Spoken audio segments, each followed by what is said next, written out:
Welcome back, everyone. Today we're going deep on the 1980 film The Elephant Man. Okay, great. Now, this film, it tells the story of John Merrick living in Victorian England with severe deformities. And I think a lot of people know the basic story, but what I found really interesting in researching for this deep dive is how the film goes beyond just showcasing his condition. Yeah. You know? Right. It really delves into Merrick's humanity, his intellect, his desire for connection. You know, it challenges us to confront our own perceptions of what is beauty, what is different, all of that. Exactly. Yeah. And it does that without resorting to sensationalism. You know, it could have easily focused on just the shock value of his appearance, but it chooses a different path. What do you think contributes to that? Well, I think one way to avoid sensationalism is through the use of point of view. We often see the world through Merrick's eyes, you know, so we experience his vulnerability, his fear, but then also his moments of joy and wonder. It allows for a deeper understanding of him, moving beyond the surface, beyond the deformities, to reveal the man underneath. Yeah, I see what you're saying. It's not just showing us what he looks like, but allowing us to experience the world as he does. And speaking of experiencing, the source material was raving about John Hurt's performance as Merrick. Yeah, and rightfully so. I mean, Hurt's performance is just transformative. Yeah. He doesn't just wear the makeup, he embodies the character. Like, look at how he uses his eyes, his subtle gestures to express a whole range of emotions and intelligence, even with the prosthetics. Yes, those nuances, so powerful. And of course, the makeup itself by Christopher Tucker, it's both realistic and somehow respectful. It definitely is. It's a crucial element. But it's important to note that it never overshadows Hurt.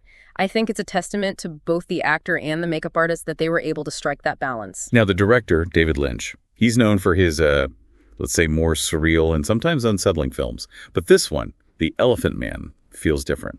It does, yeah. A lot of people consider it a departure for Lynch. It shows his range and his ability to tell a deeply moving and human story. It's much more grounded and emotionally resonant than some of his other work.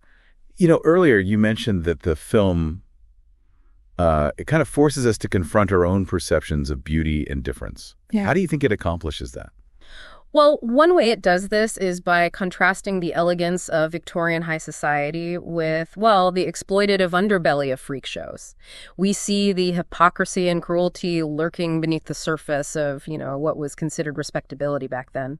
There's that scene where Merrick is put on display at a high society gathering, treated like an object of curiosity instead of a person. Right. It's like the film holds up a mirror to society, forcing us to examine our own part in, you know, these harmful attitudes.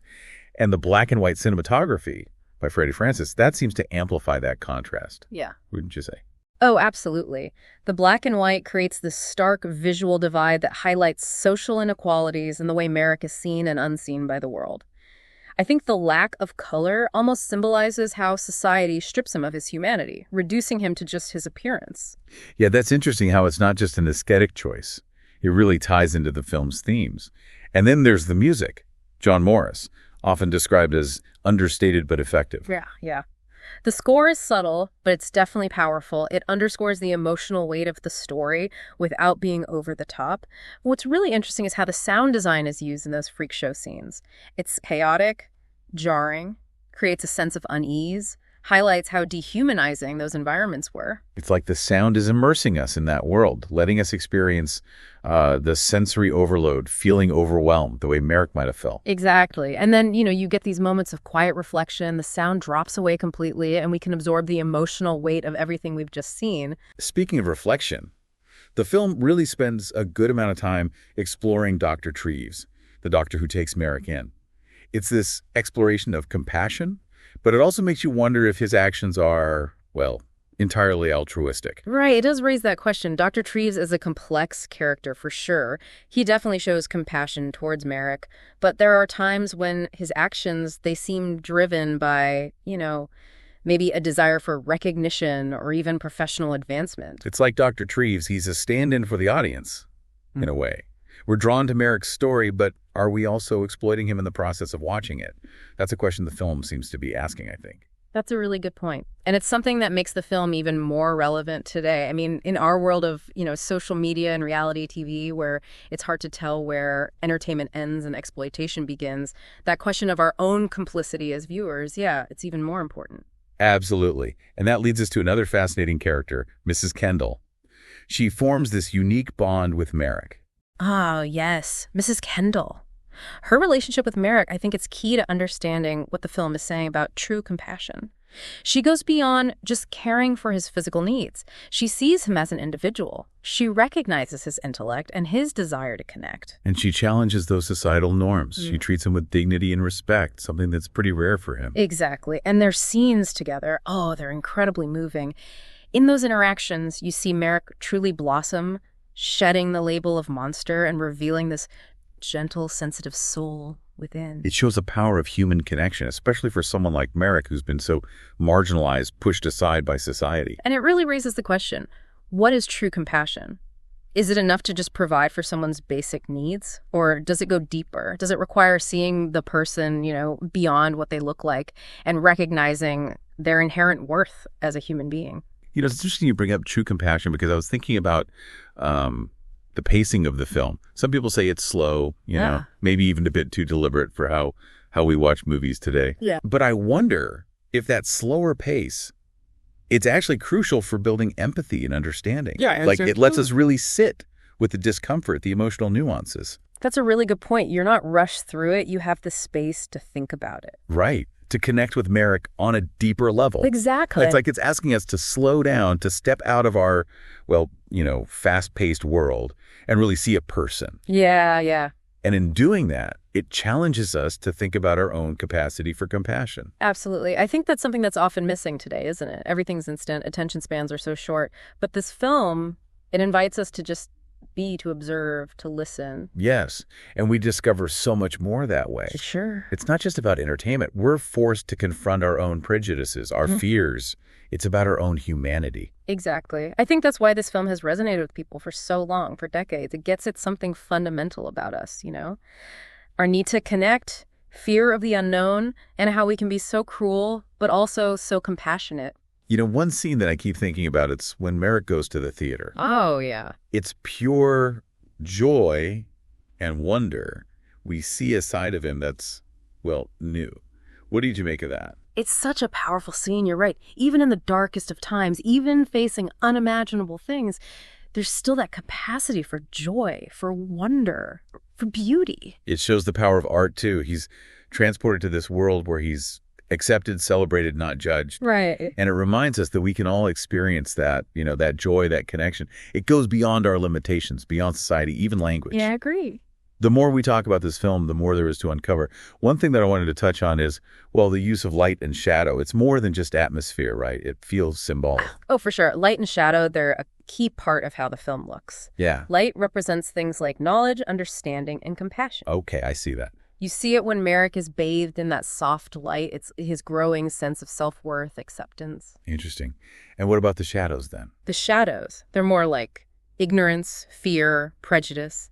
Yep. Often they hide Merrick's face, like how society sees him as a monster, not a human being. It's like those shadows. They're a physical thing, representing the barriers he faces, not just physically, but emotionally too, right? Exactly. The film's reminding us that how we see things, how we label people, it has a huge impact on their lives.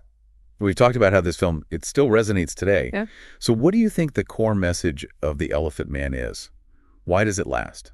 Well, I think at its heart, it's saying every human being deserves dignity and respect, no matter how they look, no matter their differences. A call to action almost. Yeah, to challenge our own biases, to stand up for those who are marginalized. And it shows how stories can change how we think and feel. They can create empathy, inspire us to make the world better. It's true. Now, this might sound odd, but I keep wondering, how would John Merrick be in today's world?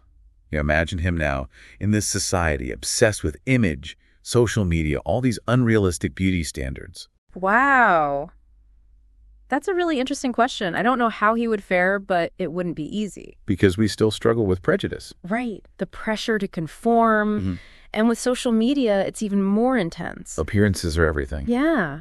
But his story, it would be even more powerful now. That message of inner beauty, resilience, it's like an antidote to all the superficiality. It makes me wonder how he might even use social media. Oh, interesting. To reclaim his narrative, challenge those ideas of beauty, connect with others who've been pushed aside. It's true. His story could go viral, reach millions. start a conversation about acceptance, diversity, what beauty really is. That's a great point. Imagine him using it to advocate, to challenge the way things are, to inspire people to embrace who they are. It's a good thought. Even in the darkest times, even with huge obstacles, there's always hope. Always hope. And that hope, it often starts with a story that moves us, challenges us, makes us feel, and inspires us to create a better world. I agree. It really is amazing. A film from, over 40 years ago, and it still feels so relevant. We've talked about the themes, the acting, those visuals, the use of silence even. But what gets me is how this film, The Elephant Man, it stays with you. It does, yeah. It makes you think. It makes you question things, about yourself. And I think that's part of what makes it great art. Right, it doesn't give you easy answers. No, it makes you wrestle with these big questions about humanity, compassion, what it means to be different. And, the world today, it feels so divided. So to have this nuanced look at human nature, well, it feels important. More important than ever, maybe. I agree. The Elephant Man, it reminds us that there's more that connects us than tears us apart. To see past how people look, to recognize that we're all human. It's true.